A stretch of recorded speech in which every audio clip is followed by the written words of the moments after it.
Hello students and welcome to the PSBI students. मैं नीरज कुमार आप सभी का पीएसबीआई में बहुत बहुत स्वागत करता हूं। स्टूडेंट्स अभी हम लोग class 7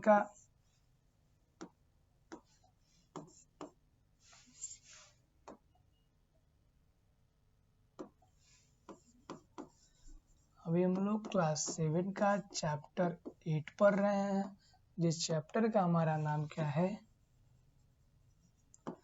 wind storm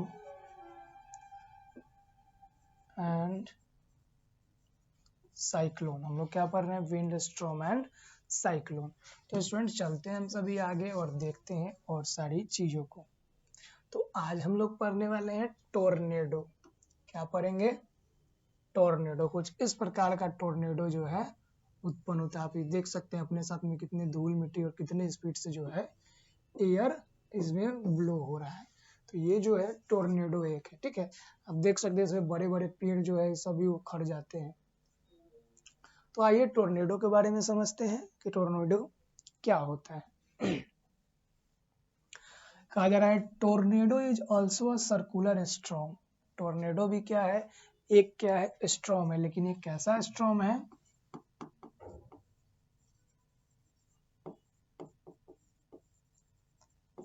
circular storm है। टोर्नेडो कैसा स्टॉर्म है? Circular storm.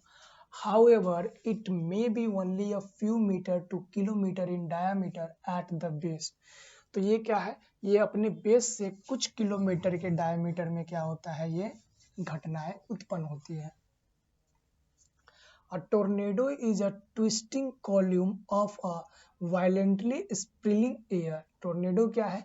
एक ट्विस्टिंग कॉलम के जैसा वायलेंटली स्प्रिलिंग एयर। स्प्रिल मतलब कि एक स्पायरल, गोल गोल गोल गोल ऐसे ऐसे स्प्राइलिंग एयर का क्या है, वेंथ है। और ये क्या है, एक थंडर क्लाउड्स है।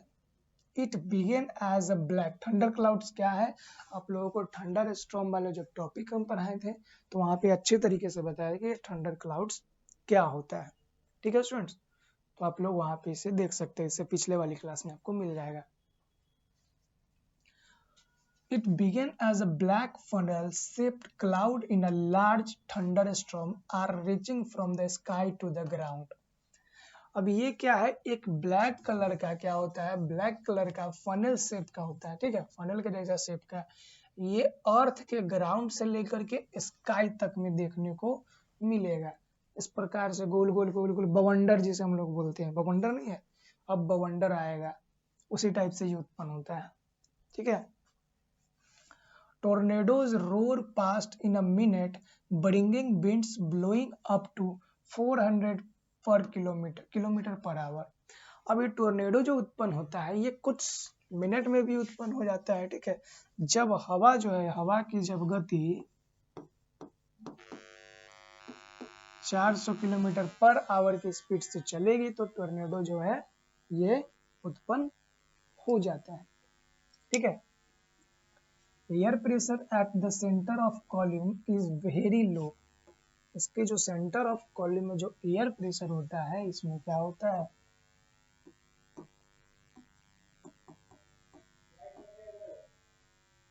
Air pressure is very low. तो इसमें क्या होता है, हवा की जो गति होती है ये बहुत ही क्या हो जाती है, प्रेशर कम हो जाती है, ठीक है। The surrounding air rashes into the low pressure area taking with the object in its path. और ये क्या, ठीक है students, the funnel of the tornado can suck up cars, building and animal at the base due to a very low pressure inside.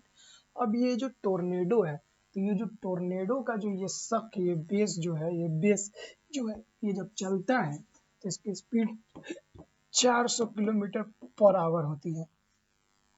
और इस speed से जब ये टोर्नेडो चलती है तो अपने रास्ते में आने वाला पेड़ पेड़ पेड़ पौधा, बड़े बड़े बिल्डिंग, घर, कार, इन सारी चीजों को अपने साथ में उड़ा करके ले जाती है और डिस्ट्रॉय कर देती है, तबाही मचा देती है, ठीक है। And drop them kilometre away. और इसे ये अपने साथ गाड़ी, पेड़, घर, सभी को अपने साथ उड़ा के ले जाती है और यहाँ से दूर कितने किलोमीटर दूर जाके फेंक देती है इसको वापस। ठीक है, तो ये सभी किसका होता है? एयर लो प्रेशर के कारण होता है।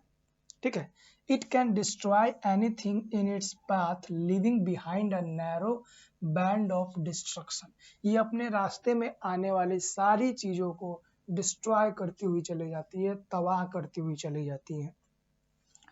Over the sea water is drawn up into a tornado. जब ये टोर्नेडो समुद्र में उत्पन्न होता है, ठीक है, टोर्नेडो समुद्र में उत्पन्न होता है तो ये अपने साथ समुद्र के पानी को ऊपर उठा करके बहुत ऊपर तक ले जाती है। ठीक है, this create a water spout.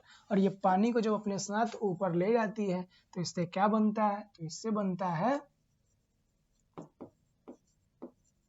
Water spout. क्या बनता है? Water spout.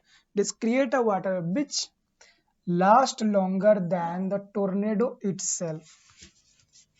और ये टोर्नेडो से भी क्या होता है? थोड़ी उम्र में से लाइफ इसका थोड़ा बढ़ा हुआ होता है। Tornado are not very frequent in our country. हमारे देश में टोर्नेडो जो है ये जल्दी नहीं आता है। ठीक है, they are form most often the central Mississippi valley of the United States. तो हमारे देश में जो टोर्नेडो ये जल्दी उत्पन्न नहीं होता है, ये ज्यादा कहाँ पर होता है? तो एक जगह का नाम है, क्या है?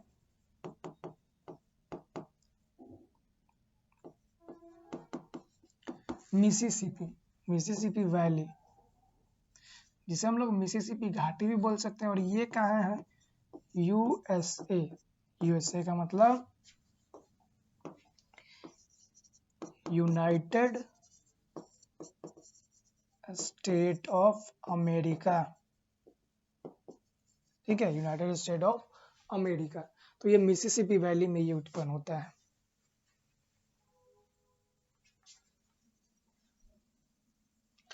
अब हम लोग देखेंगे, अब तो सारी चीजें हम लोगों ने पढ़ लिया, विंड पढ़ लिया, स्टॉर्म पढ़ लिया, थंडर पढ़ लिया, साइक्लोन पढ़ लिया।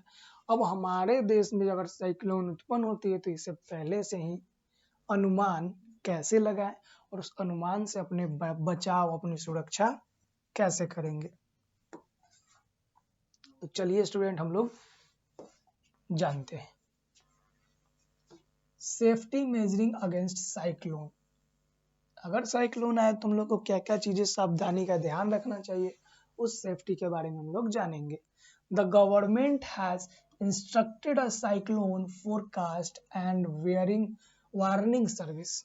सरकार जो है, हमारा जो गवर्नमेंट है, ये इंस्टीट्यूटेड अ साइक्लोन फोरकास्ट, मतलब कि बहुत सारे इंस्टीट्यूट बनाए हुए हैं साइक्लोन के अगेंस्ट। अगर साइक्लोन आएगी तो लोगों को जिस क्षेत्र में साइक्लोन उत्पन्न होने वाली है उस साइक्लोन से लोगों को अवगत कराएगी, साइक्लोन के बारे में लोगों को बताएगी। ठीक है, the warning of impending cyclone is communicated 24 hours in advance to the sports, fishermen, ship, general public and related administrative agencies। अगर कहीं पे अगर साइक्लोन आने वाला है किसी तट पे, साइक्लोन हमेशा क्या होता है? ज्यादातर समुद्री किनारे पे आती है, समुद्र के तट पे आती है। अगर कहीं पे साइक्लोन आने वाला है, साइक्लोन उत्पन्न होने वाली है, तो हमारी सरकार क्या करती है? वहां से जो पोर्ट्स होते हैं, उस पोर्ट से जो भी मछुआरे होते हैं उसे साइड कर देते हैं। जो जहाज होते हैं उस जहाज को पहले से ही बता देते हैं कि यहाँ पे बहुत ही भयानक साइक्लोन तबाही आने वाली है, आप लोग यहाँ से हट जाए। जनरल पब्लिक को वहां से साइड कर देती है और उससे रिलेटेड जितने भी एडमिनिस्ट्रेटिव एजेंसी है उन सभी को अवगत करा देती है। Cyclone shelters have been constructed in area prone to cyclone and arrangement to the move people। ठीक है, साइक्लोन जो है ये arrangement to move people to safe place are kept on ready. तो साइक्लोन से बचाव के लिए जो लोगों पहले से अवगत करा करके लोगों को यहाँ से हम लोगों को क्या करती है? लोगों को वहां से साइड करके और सेफ जगह पे लेकर के जाती है। ठीक है, the meteorological department issue warning in respect of an impending cyclone through the newspaper and TV. अब इससे रिलेटेड जितने भी हमारे एडमिनिस्ट्रेशन है, जितने भी हमारे क्या है एजेंसियां हैं, वो सारी एजेंसी जो है इस वेदर कंडीशन का फोरकास्ट करती है, मतलब कि पहले से ही पूर्वानुमान लगाती है। फोरकास्ट यहाँ पे एक वर्ड आया है, ठीक है, ठीक है। फोरकास्ट का मतलब होता है पहले से ही अनुमान लगाना, पूर्वानुमान, ठीक है। तो वो अनुमान लगा करके लोगों को बता देती है न्यूज़पेपर और टीवी के जरिए 24 घंटे पहले कि इस एरिया में जो है साइक्लोन उत्पन्न होगा। तो वहां से क्या करेगा, यहाँ से पोर्ट्स, फिशरमैन, जितने भी शिप्स होंगे, जनरल पब्लिक होंगे, उन सभी को सेफ जगह पे ले जा करके ड्रॉप कर दिया जाता है। This warning should never be ignored. Arrangements should be made to move household goods, vehicle, pets and domestic animal to safer places. अब अगर ऐसा अनाउंसमेंट हो गया तो इसे हमें कभी भी नज़रअंदाज नहीं करना चाहिए।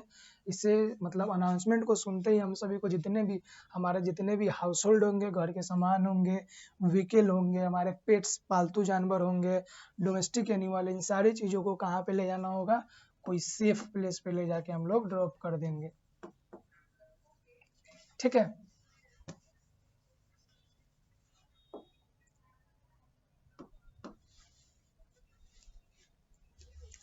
If you are living in a cyclone-prone area, you should take the follow precautions. अगर आप साइक्लोन वाले क्षेत्र में, जिस क्षेत्र में साइक्लोन बार बार उत्पन्न होते हैं, अगर आप उस एरिया में रहते हैं तो आपको ये सारी प्रिस्क्रिप्शन फॉलो करनी चाहिए। पहला number, do not touch wet switches and snap power lines. अगर आप इस एरिया में रहते हैं तो साइक्लोन आने के बाद आपके एरिया में जितने भी स्विचेस होंगे, जितने भी पावर लाइंस होंगे, तो वो अगर भींगे हुए हैं, वेट है यानी भींगे हुए, तो उनको टच नहीं करना है। Cooperate with your neighbours in rescue operation. अगर रेस्क्यू ऑपरेशन चल रहा है तो अपने पड़ोसियों का आप मदद करेंगे रेस्क्यू करने में, ठीक है। जो उससे प्रभावित है, उससे जो लोगों को क्षति पहुंचा है, उन्हें आप बचाएंगे, रेस्क्यू करेंगे। थर्ड नंबर क्या करना है, do not panic, do not move out to watch what is the happening. और पैनिक नहीं होना, डरना नहीं है, और इन सारी चीजों को देखने के लिए कि क्या हो रहा है, अपने जिस सेफ जगह पे है उस सेफ जगह से दूसरी जगह नहीं जाना है, ठीक है। Third number, do not make unreasonable demands on rescue force. Rescue force से कोई अनरिसोर्सेबल डिमांड नहीं करना है। जैसे अगर वो आपको कुछ खाने को दे रहे हैं तो आपको ये नहीं बोलना है कि हम ये नहीं खाएंगे, हमें ये चीज चाहिए, तो ऐसा नहीं करना है। Do not drive on road through standing water as the road may have been damage. और जिस रोड पे अगर पानी जमा हो, उस रोड पे आपको खड़ा नहीं होना है और उस पर ड्राइव भी नहीं करना है, गाड़ी या साइकिल या फिर कोई भी चीज को नहीं चलाना है। क्यों? क्योंकि पानी से आपको रास्ता साफ नहीं दिखेगा। हो सकता है कि उस रास्ते में क्या है, कोई गड्ढा हो, या वो रास्ता टूटने वाला हो या टूट गया हो। तो इन सारी चीजों को आपको ध्यान रखना है। फिर यहाँ पे कुछ चीजें दी गई हैं, आइए इसको हम लोग देखते हैं।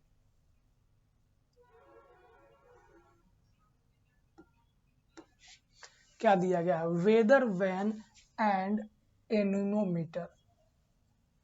Storm or low pressure system wind direction and wind speed play an important role in information of storm. तो जो हमारा क्या है, जो साइक्लोन है, ये किसके कारण निर्माण होता है, एयर के कारण निर्माण होता है, ठीक है, यानी कि हवा के कारण निर्माण होता है। तो इससे हवा का जो डायरेक्शन, हवा का जो दिशा है, हवा का जो क्या है, वेदर का जो डायरेक्शन है स्टॉर्म का, वो सारी चीजें हमें हेल्प कर सकती है इंफॉर्मेशन देने में। A weather vane is a pointer that show wind direction. Weather vane क्या है, एक पॉइंटर जैसा एक मशीन है, एक दिशा सूचक है जो हमें हवा की दिशा को सूचित करता है, ठीक है। A weathercock is a weather vane is a shape of a cockerel. ये इस प्रकार का भी एक क्या वेदर वेन है जो हवा की गति को ही सूचित करता है।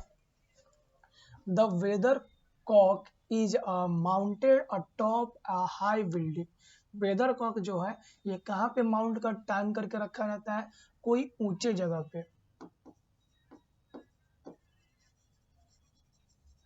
हाई बिल्डिंग पे, ठीक है। फिर an anemometer is a device use for measuring wind speed. ये आप लोग देख रहे हैं एनीमोमीटर है। एनीमोमीटर का क्या काम है, हवा की जो गति होती है,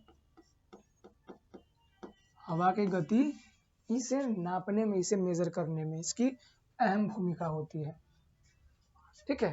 तो स्टूडेंट्स आज की क्लास में इतना ही, फिर हम लोग मिलेंगे अगले क्लास में जहां इससे आगे एनीमोमीटर क्या होता है, वेदर क्लॉक क्या होता है, इन सारी चीज़ों के बारे में हम लोग जानेंगे। और उसके बाद हम लोग इस चैप्टर में क्या क्या चीज़ें पढ़ा, क्विक लर्निंग देखेंगे, कीवर्ड देखेंगे और उसके बाद क्वेश्चन आंसर करेंगे। तो मिलते हैं नेक्स्ट वीडियो में।